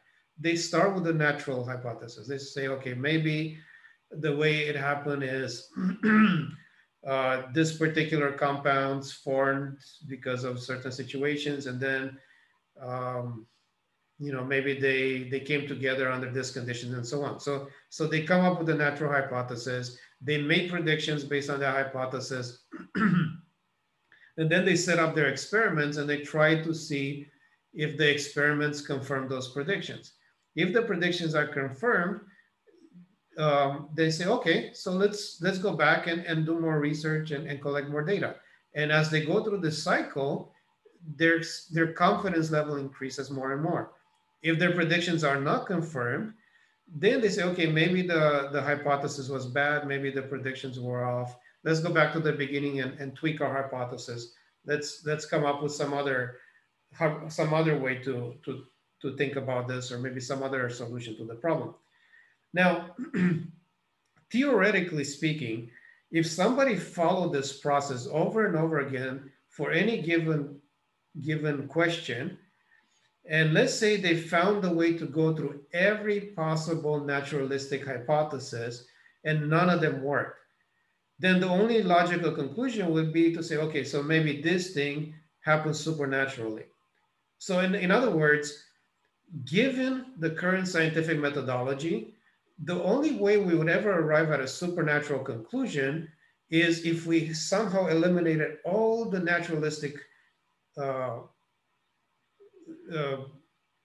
hypothesis, naturalistic means by which that thing could have happened naturally. So it would have to be a process of elimination. And there's not really a way around it, because if you were going to come up with a supernaturalistic hypothesis, what would the hypothesis be? Like, would you say, okay, you know, abiogenesis happened because God created it? How would you test that? What predictions would you make? How do we even know how a supernatural entity decided to supernaturally create something? We would have no idea how this would happen, because we don't know anything about the supernatural. So we have no way of testing that hypothesis. And essentially we're stuck. If we say God did it, then that's the end of the inquiry process. On the other hand, if we say no, let's look for a naturalistic hypothesis, then at least we have something to work with. You know, we can we can come up with some possible solution, and then we can think about how that solution would work and then go from there. So here's an example for those that might not be, you know, familiar with the whole scientific thought process. Here's an example that I use sometimes. I say, okay, imagine, let's say I left my house one morning, early in the morning, and I pass on this road that I always pass from my house, and I find a boulder in the middle of the road. Okay, so I tell myself, okay, how did this boulder get here? Now I look around me and I see that there's a hill nearby, right? So I say, okay, my hypothesis is that this boulder was at the top of that hill, and somehow during the night it got nudged, either pushed by somebody or there was an earthquake or something, and the thing rolled down the hill and landed in the middle of the street. Okay, that's a naturalistic hypothesis. I'm just looking for a natural explanation. What can I do now that I have my hypothesis? Well, I can stop my car, get out, and I can go to the hill and look at the pathway this boulder would have had to take to roll down the hill, and I can look for evidence. You know, maybe there's scrapes in the ground. Maybe the vegetation is broken. Maybe if I climb up to the top of the hill, there's a place where this boulder used to sit. You know, there's like a hole in the ground or something where the boulder used to be, and I can tell that the boulder was there, and then I could see it. I could see the effects of it rolling down the hill. So I have my hypothesis. I'm making my hypothesis make certain predictions, and then I could go and test those predictions. That's the advantage of working with a naturalistic hypothesis. If on the other hand, I said, no, some kind of supernatural entity put this thing here, then what exactly would I predict based on that? Like, did the supernatural entity miraculously create this out of thin air? Did it take it from somewhere else and put it here? What would I say? What prediction would I make from regarding a supernatural thing? Like, how would I even test that? How would I go about thinking about that? I have no idea, because I cannot say anything about the supernatural. The natural, I understand. I understand how this world works. I understand how the material world works. I don't know anything about the supernatural, so I cannot do anything with that. So I'm basically stuck. So in this sense, the scientific process works because it looks for natural explanations to natural questions. But that is just the methodology we're using. It doesn't mean that that's what actually happened. We don't know what actually happened, because we don't know if a God was involved in this whole thing or not. We don't have any way to go back in time and figure out what actually happened. So we're kind of in this kind of conflict between a reality that we don't really know how it is, and a methodology that sort of forces us to take the natural route. All right. Now let's apply this to evolution a little bit, and then we'll go back to the previous discussion. Now, a lot of times people say, well, evolution as a theory is a fact. Okay. You know, evolution is a fact, end of story. Well, the problem with that is that evolution is not one thing. It's not like one single claim, and that claim has been proven correct, and it's the end. No, evolution is kind of like this model here that I've drawn, and yeah, it's a little weird looking, but it's a model made of many different components, all of them having their own independent claims. And for the whole thing to be a fact means that every single one of those components is a fact. Okay, so evolution is not a single concept, but a large collection of many different types of claims, spanning biology and genetics and fossils and all these different things, all these different elements, physics, different different disciplines working together, addressing hundreds and thousands of different questions and coming up with answers to those questions. So you cannot look at it as one single thing. It's a collection of many different elements. All of this are needed for this thing to work. So for evolution to be true, to be a fact as a whole, that means all its independent components, all the components that form this whole need to be to function properly, so to be correct. The problem is we don't know for a fact that all these components are correct. We have varying degrees of certainty for each one. So we talked about abiogenesis before. Abiogenesis is not part of the theory of evolution. It's considered a different discipline. But once abiogenesis happens, so basically the only thing we have at one point in history, according to the theory of evolution, are those first self-replicating cells. From that moment in time all the way to the present falls under auspices of the theory of evolution. And there's a ton of stuff that has had to happen to get us from that beginning point all the way here. And all those different elements need to have been correct for the whole thing to work as a whole. So if we have this certainty scale that I mentioned earlier, that means that we have accumulated sufficient data for all these little points along the way that compose the whole of the theory of evolution from that beginning time all the way to the present. And we have more than sufficient data to have high levels of confidence that they all happen for us to be able to say that the whole thing, that we have a high level of confidence in the theory as a whole. Okay, so again, the stuff I've been talking about in this presentation doesn't have to do just with evolution. It has to do with all of science. But I did want to apply it to the theory of evolution as well. However, we gotta look at it as applying to science for the entirety of reality, from the very beginning of how things came into existence, how things started at the very beginning of time, the Big Bang, maybe before the Big Bang, whether there's a multiverse, whatever is there, all of that stuff all the way to where we are today and to reality as we see it today, all that falls under the auspices of science. And the issues that I'm mentioning apply to all that, because we start off not knowing which option is more probable. Did the whole thing happen naturally, or was there supernatural interference? We don't have any way to know. We can say it's a 50-50 chance. However, we don't have a way to look at things from a supernaturalistic perspective, because we don't understand anything about the supernatural. We cannot test it. We cannot reason through that perspective. So we're kind of forced to stay on the natural side of things. So we end up using a methodology that assumes naturalism. So we have two possible perspectives, but we just focus all our attention on one of them. And we keep looking for naturalistic solutions. If we can find them, we keep looking for others. And you know, if one naturalistic solution doesn't work, we come up with another natural solution, even though we don't actually know that that's what actually happened. It could have been that the supernatural option was correct.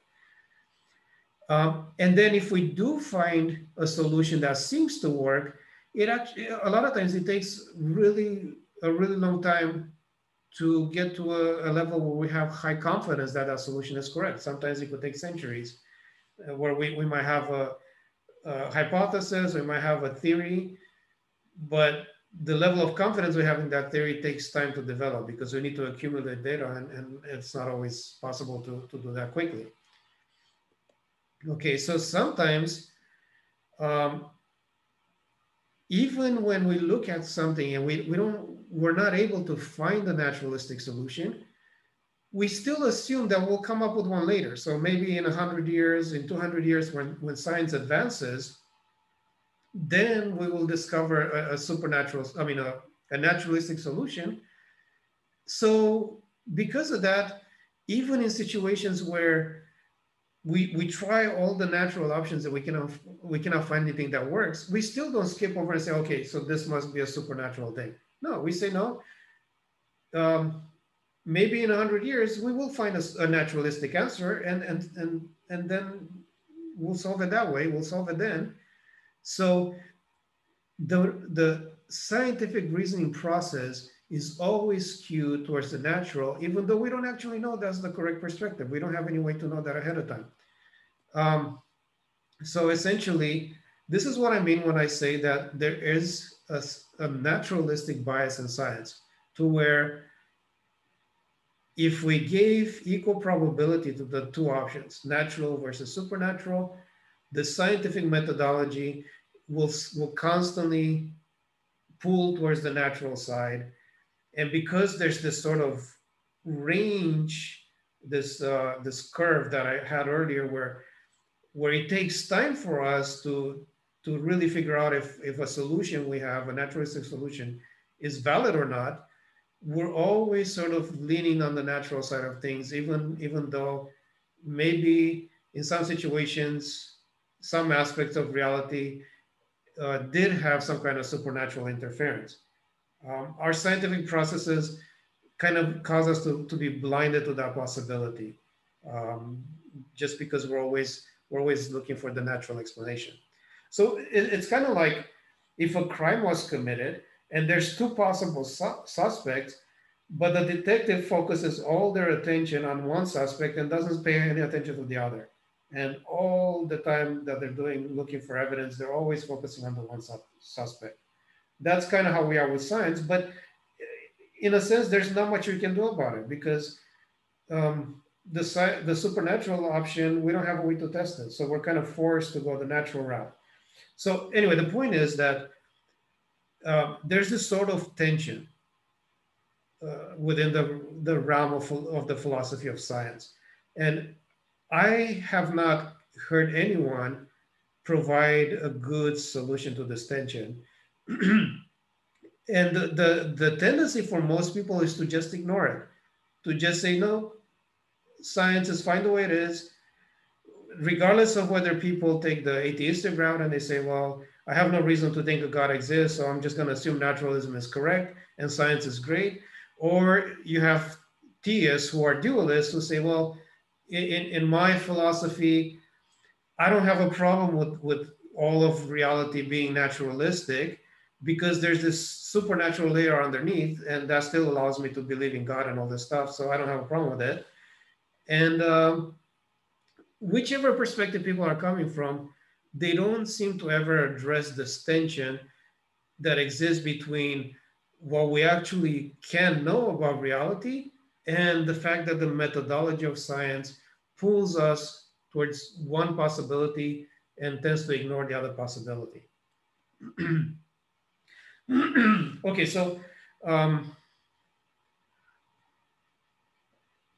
I want to give an example that's more specific to evolution now. So the question is, what do I think are some areas within evolutionary science where things are not known as confidently as people assume they are? Now, a lot of times when we talk about evolution, we talk about genetic variation, natural selection, mutations, fossils, etc. These are common conversational topics, but I think a lot of this stuff isn't really up for debate. I mean, genetic variation exists, natural selection does work, mutations do happen, fossils exist, all this stuff is not really up for debate. I think the one aspect of evolution that has the most difficulties has to do with complex biological elements. You know, the common term that people use within intelligent design circles are things like biological machines. So, you know, the living organisms have different components that are complex in nature to the point where there's multiple parts that have to work together in a certain way. And some of them are at a lower level of complexity, while others are extremely complex, like the eye or the brain.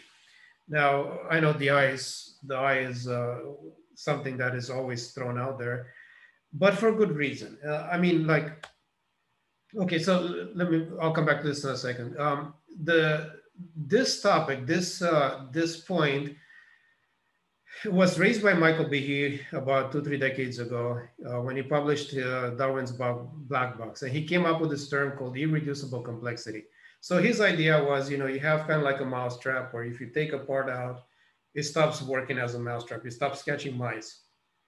And, you know, he gave examples of the bacterial flagellum and the blood clotting cascade and a few others in his book, where he argued that there's these components of living things that are so complex that if you try to evolve them through this step-by-step process, you're not going to be able to, because all the components need to be there to work. Okay. And of course, people came back at him with many different arguments and so on. And during the Dover trial, I think his name is Kenneth Miller, which is a scientist, I think a Catholic scientist. who pointed out that you could take the bacterial flagellum and you could actually reduce it because there's something called the type 3 secretory system, which is a component of the bacterial flagellum. So there you go. You have a reduction. So this thing is not irreducibly complex after all. So Behe is wrong. So the final conclusion was that people like Behe and other intelligent design proponents have never offered sufficient evidence that there are things that cannot evolve, and have not really provided. We don't really have any other alternatives to the evolutionary process anyway. So chances are that these things did evolve after all. So that was kind of like the approach, the response that was given to this stuff. Now, if we come back to the eye and we think about it a little bit, the way it's usually explained, like how can something as complex as the eye evolve over time? And people, scientists will come back and say, like, look, it's actually fairly simple. You start off with a photosensitive cell, and then you put this photosensitive cell within this. Basically, you surround it with other components, and then these things kind of cave in, and they create this sort of tunnel so that the photosensitive cell can only detect light in one direction as opposed to all over the place. And then you, at the end of this little concave shape, some mucus forms, and then that hardens and becomes a lens, and now you get like a more clear sense of the shape of things and so on.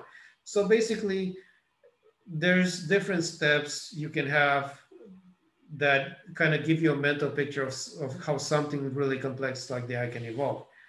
Now, I would say that, hey, well, that's a good attempt to address the evolution of things like the eye. The reality is that the eye it really is much more complex than some of these things try to make it out to be. And I guess just to put things into perspective, even up to this time, we're still trying to develop a bionic eye. So imagine that somebody's blind and or they've had their eye taken out. Why couldn't we? We have cameras. We've created all kinds of devices that work similarly to the way an eye works. Why couldn't we build a device and put it in the person's eye socket and connect it to their nerves and give them back their ability to see?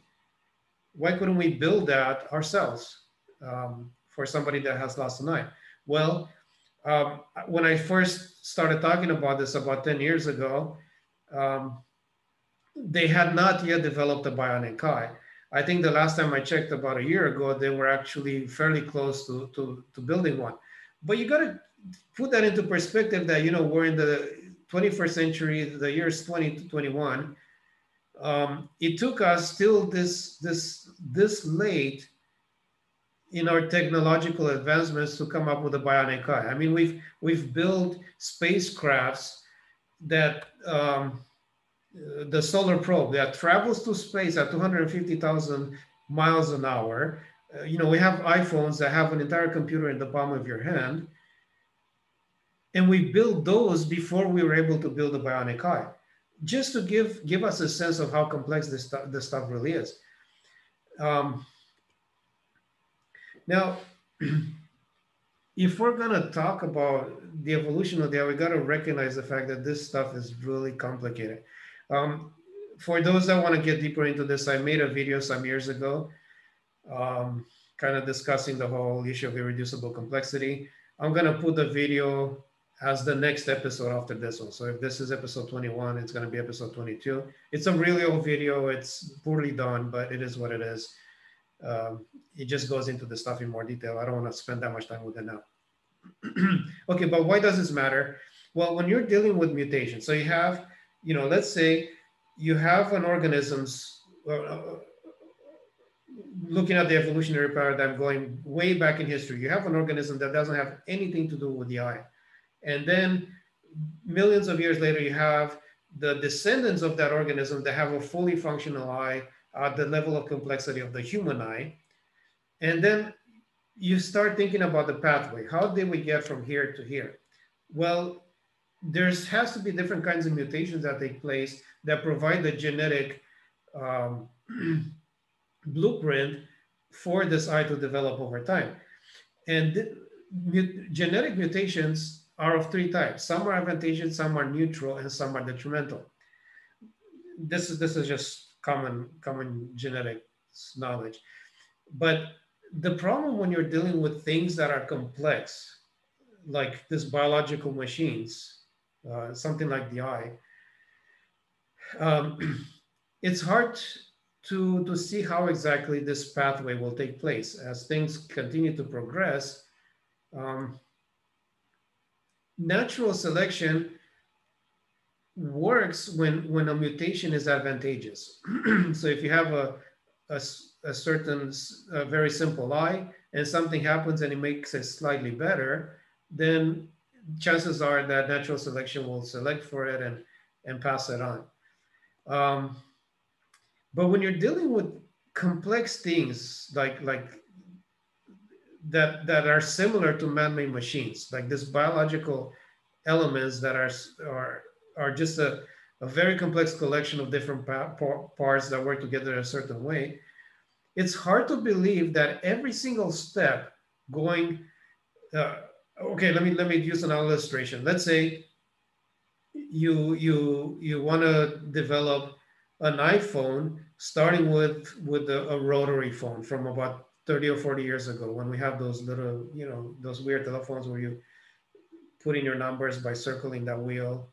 You spin the wheel and then you get the next number. Try to think of a step-by-step process getting you from that rotary phone all the way to the modern iPhone, where you keep making one tiny change at a time until you get to something as complex as the iPhone. And the question is every single change that you're going to make going to be a positive change? Isn't it likely that you would at times need to make changes that are not positive? So if they're neutral, then what does natural selection have to grab onto to say, okay, this is advantageous, I'm going to pass it on? But what if you get to a place where you're going to have to make a change, and this change actually has a detrimental effect temporarily? So over a longer period of time, over several mutations, eventually it's going to make the device better. But to make it better, you first have to kind of take it apart a little bit. Like imagine you're building a house or you're fixing up a house and you have to tear down some walls to make a bigger room. Well, while you're doing that, that room is not inhabitable until you manage to fix the rest of it. So logically speaking, it seems like there's to get some of these complex things from one level of complexity to another, the pathway might at times cause detrimental effects just to kind of skip over a stage to the next stage when things get better again. So things are working now, then you take it apart a little bit, it doesn't work as well, then you come back and you put it back together a little better, and then it works better. But during that period of time, the mutations could actually have a negative effect, and natural selection will fight you on that. It will actually oppose that progress because it doesn't recognize it as progress. So anyway, all these are questions that I don't think, I don't see how they could really be addressed at this point in time, because we don't even understand how some of this stuff works. And another issue with this whole thing is the level of the population and the reproductive rates. Because when you're dealing with simple things like bacteria, right, you have massive population sizes and they reproduce really fast. So if you have some mutations, even if they're neutral, you could just randomly get lucky and you will skip over to the next step. And even if it's a negative mutation temporarily, like something, you have some organ that needs to stop functioning for a few generations so that when it comes back, it works even better. Who cares? Who cares? I mean, you're dealing with, I'm losing my voice. You're dealing with billions and billions of little organisms, and they reproduce like 2-3 times a day. There's plenty of time for these things to get lucky, right? But as you get more and more advanced, all of a sudden, you have long periods of time between reproductions. You have long generation spans. and you have small numbers of organisms. So the whole process slows down tremendously, even though the elements that you're working with, the organs that you're trying to develop are actually more complex. So within bacteria, you're dealing with very simple stuff. You know, it might be a small photosensitive cell.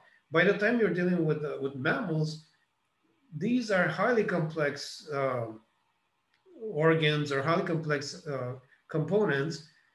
But just when you need, um, you know, the reproductive rates and the mutations to happen quickly so that you could kind of make the progress you need to make, that's when things are moving way slower because, you know, things don't reproduce as fast and there's not as many of them. So anyway, all these things are issues that haven't really been dealt with. Um, but, you know, even though they were raised by people like Behe and other intelligent design proponents and others, the response was basically like, look, we don't really have another alternative to the theory of evolution. And at this point in time, it's plausible that it could work. And we don't have any reason to think that it doesn't work. And it was just that. So essentially, using that confidence scale I used that I had in a previous slide, this is at least one element in the theory of evolution where the confidence scale isn't as high as maybe other elements in the theory of evolution, because we don't have the capacity to really demonstrate these things to make a compelling case that in fact they could have evolved for sure.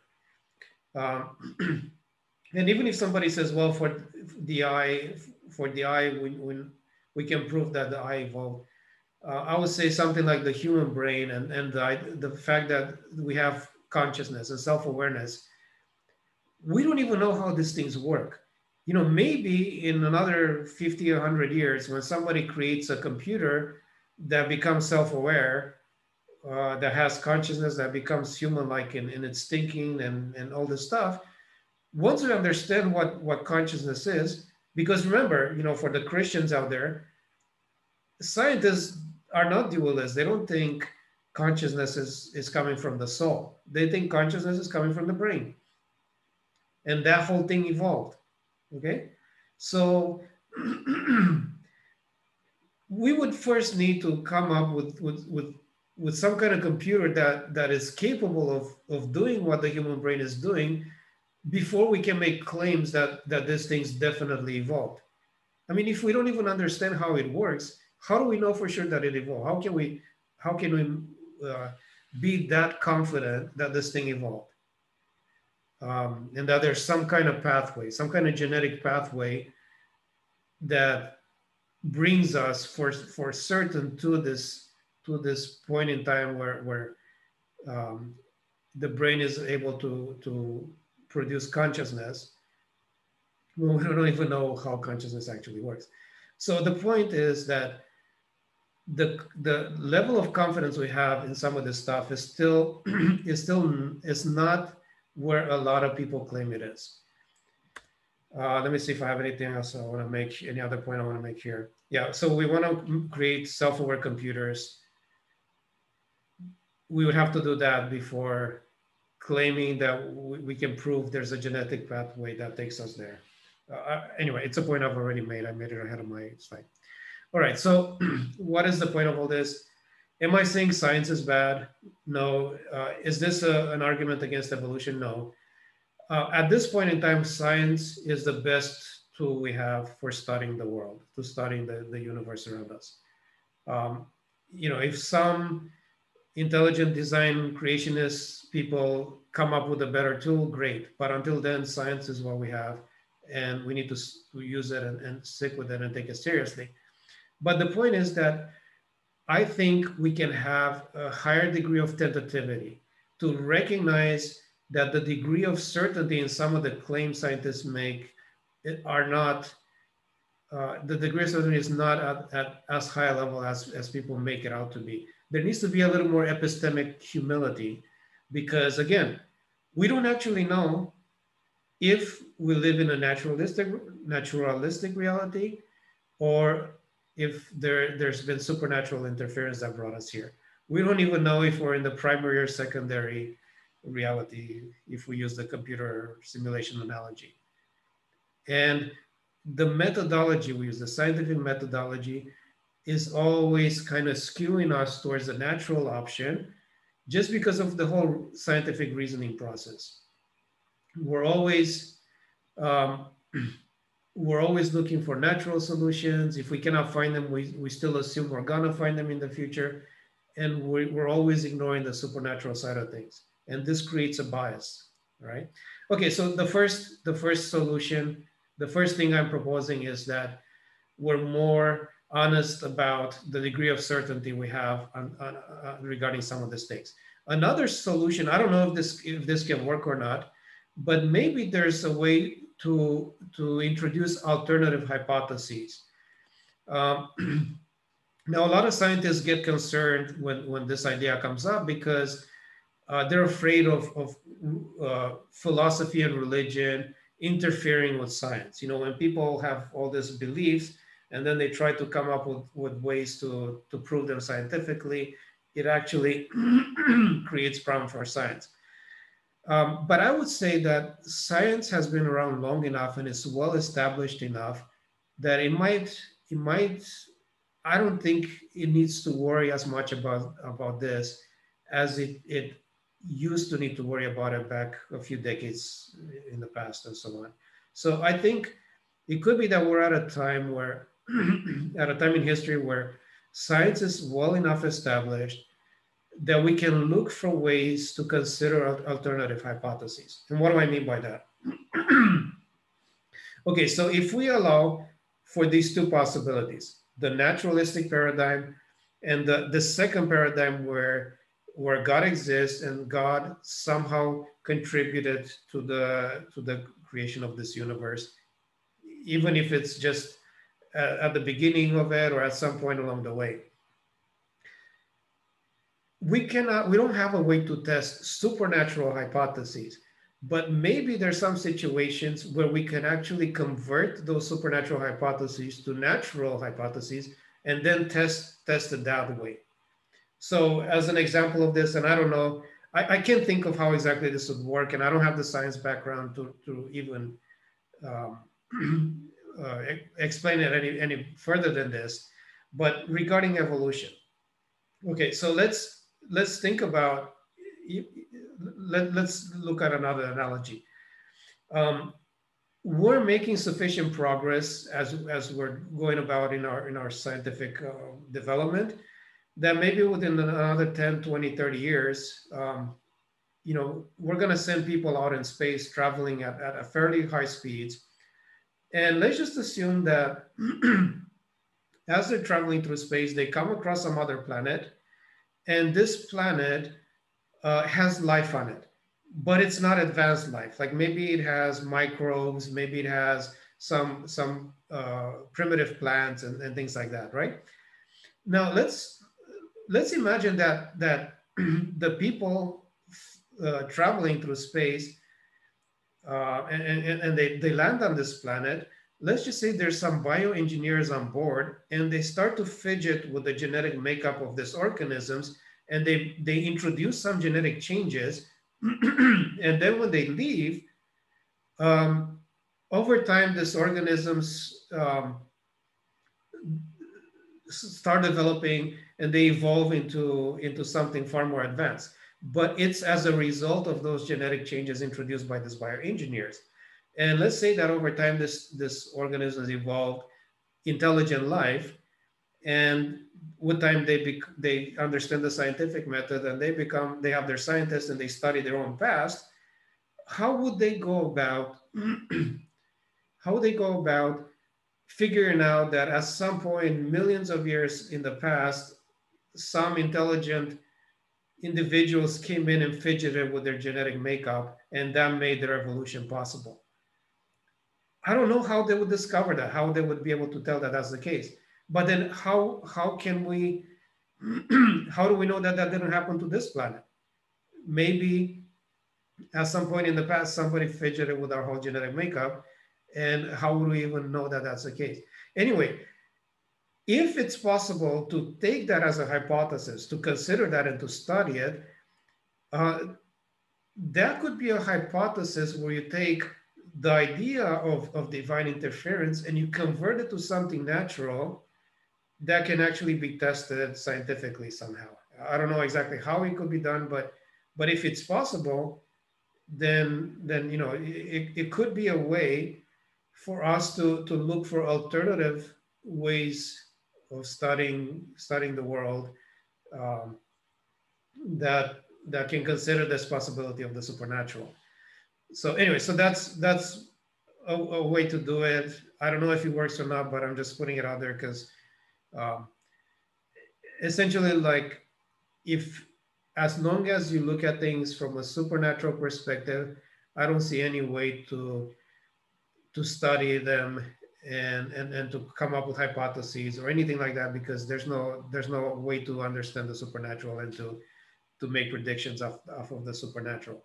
But if you can take something and convert it to a natural hypothesis, then you might be able to come up with a different way of looking at things. And as long as it makes testable predictions, and as long as if you go and you do your experiments and the data confirms your experiments, then it's something worth considering. It's a pathway worth exploring. Of course, again, making sure that you're not letting your biases direct your research. So yeah, so that's another possibility.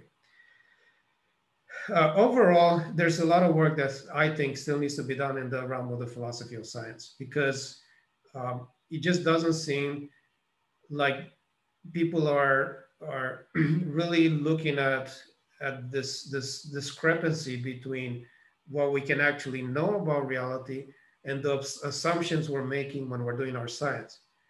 Now, again, I am somebody that thinks those assumptions are methodologically necessary. Like, we don't have a better way to do our science, but somehow we got to find a balance between our methodological necessities and the things that we can actually know about reality, because we can get, otherwise we could get ourselves lost in the methodology to the point where we think we know more than we actually know. Right. So now, as a final thought towards other Christians, whether people that are Christians that are pro-evolution or those that are anti-evolution, again, the pro-evolution Christians, I want to ask them to be conscious of the dualistic lenses they bring to science, and to be aware of the fact that scientists don't think that way when they do their science, and to be conscious of that as they think about the whole process, because their dualism it ends up affecting their ability to discern the value or the legitimacy of scientific conclusions. That's for the pro-evolution Christians. The anti-evolution Christians, again, like I said, I don't think there's, unless you're willing to develop your own scientific community with its own methodology and improve yourselves that way, then we got to find a way to work within the confines of the present scientific methodology, and to look for a way to function within that, which might mean working on the philosophy of science and to find a better balance here, or coming up with alternative theories that somehow find a way to take supernatural ideas and convert them into natural hypotheses that we could actually test scientifically, all this stuff. But there's no point to keep fighting the science the way a lot of anti-evolution people have been doing, because it's creating problems for, we're developing large groups of people of faith, people that believe in God and they don't want to give up on their faith, we're creating a fear of science in them that is unnecessary, and we got to find a better way to deal with that. And again, atheists who are looking at things from that perspective, um, they're I don't know if how convinced you are after watching this that their epistemology is not sound, but I just hope to convince you to think through your epistemology a little bit better, because there really isn't a way for you to know that one perspective is more plausible than the other. Um, there isn't a basis on which to build that conclusion. But I don't know. I've talked for a really long time, and some of the stuff might have been confusing to most listeners. But I think we need to think through these issues carefully, because otherwise, the kind of situation we've just gone through with the pandemic, with large groups of people, especially people of faith, being skeptical of science, is dangerous. And if there's anything we can do to remedy that situation and to get people to the point where they understand science better and they have a reason to be confident in the scientific process, if there's anything we can do on our part or on the part of the scientists to make that a possibility, I think it's worth doing, because the skepticism, the science skepticism of half of society, half that maybe we're not part of, affects all of us, as we've seen just recently. Okay, as always, if anybody wants to discuss these things with me, I'm more than willing. My channel is basically made for conversations. I'm somewhat busy over the next few weeks because I have to finish a dissertation, but get in touch with me, and if it's possible for us to meet, that would be great. All right, thank you, and I hope you survived through that whole 2 hours or so worth of talking.